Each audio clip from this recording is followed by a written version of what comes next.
Je veux revenir sur un débat un peu plus large, si vous me permettez, qui est la très probable crise économique qui vient et la manière dont le département devrait s'emparer du sujet. La hausse faramineuse des tarifs de l'énergie, si rien n'est fait pour l'endiguer, va dégrader très fortement la compétitivité de nos entreprises. Certaines annoncent des coûts multipliés par 10, la crainte de faillite en série taraude de nombre de dirigeants et de salariés.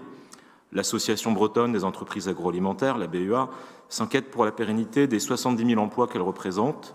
Dans des secteurs comme la métallurgie, gourmande en gaz, des employeurs préparent des dossiers de chômage partiel pour 2023. S'ajoute à ce contexte national morose le caractère de péninsule excentrée de notre territoire. L'inflation sur le carburant pèsera de manière défavorable sur le transport de nos productions locales et sur les marchandises en général. Il en a fallu moins que cela pour déclencher le mouvement des bonnets rouges et des gilets jaunes. Les collectivités ne sont pas épargnées. L'explosion des coûts des contrats de fourniture réduit presque à néant les capacités d'investissement que les élus locaux avaient réussi à reconstituer au prix de lourds efforts. Il leur reste à choisir entre actionner le levier fiscal, difficilement acceptable quand le pouvoir d'achat dégringole, un endettement excessif, ou bien renoncer à tout ou partie de leur programme d'investissement. Au moment où les exécutifs préparent leur budget 2023, c'est souvent la dernière option qui prévaut malheureusement, alors que 70% de l'investissement public local relève des collectivités. La réduction sous contrainte des crédits d'équipement va secouer le secteur clé qu'est le BTP et d'autres secteurs par effet domino. Inflation, dégradation du pouvoir d'achat, investissement en berne, tous les ingrédients d'une croissance molle sont réunis pour 2023, puis même le risque de récession est réel, pouvant annihiler l'effet des soutiens déployés pendant la crise sanitaire.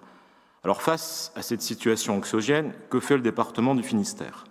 Malheureusement, c'est une question à laquelle la lecture des rapports de notre session n'apporte pas de réponse, puisque figure à l'ordre du jour une seule délibération au chapitre de l'économie sur le point qui a été abordé précédemment et qui reste somme toute secondaire.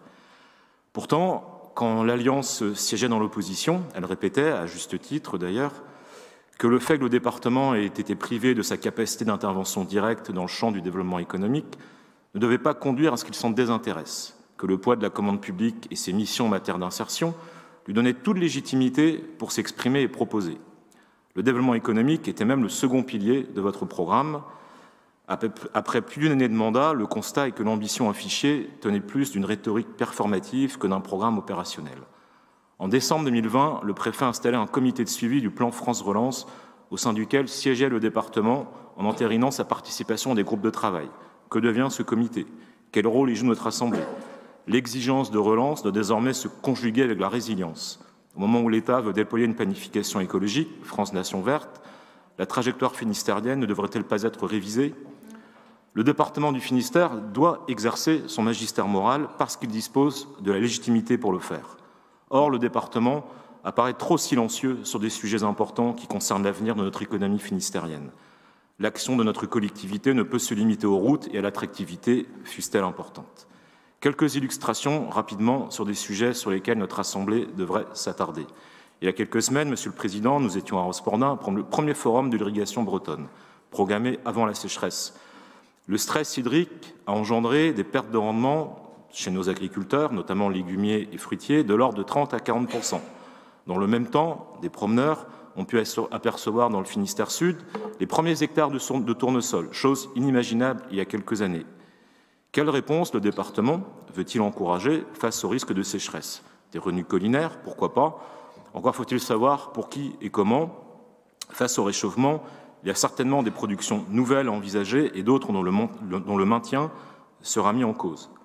Parallèlement, au même moment, la Chambre d'agriculture de Bretagne a initié une démarche intéressante, celle d'élaborer une prospective de l'agriculture bretonne à l'horizon 2040. 5 scénarios ont été étudiés. Or, à ma connaissance, notre Assemblée ne s'est saisie d'aucun de ces sujets, ni n'en a débattu, et c'est fort regrettable. Seconde illustration sur un sujet majeur, c'est un sujet d'actualité, c'est la mise en œuvre du principe zéro artificialisation nette à l'horizon 2050. Cet objectif va être territorialisé à travers le SRADET de la région, au plus tard à l'été 2023. Les territoires bretons doivent donc se partager peu ou prou 7000 hectares pour l'habitat, l'activité économique, les équipements divers. Mais en même temps qu'on nous appelle à la sobriété foncière, on nous demande aussi de relocaliser, de réindustrialiser. Mise en balance avec l'étalement de l'habitat pavillonnaire et des zones commerciales, la consommation foncière de l'industrie, c'est peanut. Et pourtant, dans notre département, des projets industriels deviennent compliqués avec des menaces déjà de délocalisation vers d'autres départements ou régions. Et je le sais, pour être concerné dans ma commune. Pour être acceptée, la déclinaison du ZAN doit être équilibrée et solidaire. Le département ne peut pas esquiver un tel sujet. Puisqu'il donne son avis sur les documents d'urbanisme, il doit définir une doctrine sur ce sujet et dire comment il entend concilier la sobriété et le maintien d'une base productive finistérienne. Autre exemple, au début du mandat, une grande ambition pour l'économie circulaire était annoncée. À l'exception de la récupération de téléphones portables usagés, il n'y a pas à ce jour d'esquisse d'un réel plan d'action dans ce domaine. À travers sa commande publique, notamment dans les travaux routiers et bâtimentaires, le département peut prescrire des modèles de prévention et de gestion des déchets sur ces chantiers. Il peut aussi encourager l'usage de nouveaux matériaux alternatifs. Idem sur les ENR, nous n'identifions pas non plus d'initiatives fortes, par exemple sur le déploiement du photovoltaïque, sur les collèges, sur les CEDAS. Pourquoi ne pas accélérer? Derniers exemples, la volonté d'obtenir une desserte ferroviaire de Brest et Quimper à 3 heures de Paris ne doit pas occulter la nécessité d'exiger l'amélioration de l'offre existante. Un salarié ou un chef d'entreprise qui voyage durant 4 heures depuis la pointe finistérienne supportera d'autant mieux la durée de son trajet si la rame de train qu'il emprunte dispose de services de qualité effectifs, comme par exemple une connexion Internet haut débit sur tout le trajet avec un tarif accessible.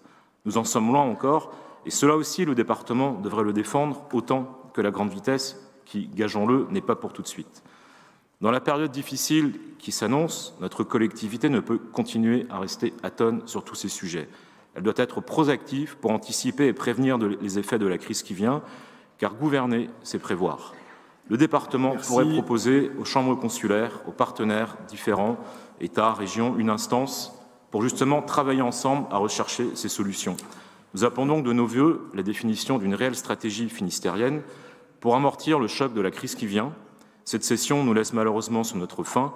Nous aimerions, Monsieur le Président, que le ton volontariste qui est le vôtre trouve une traduction concrète lors des prochaines sessions de notre Assemblée.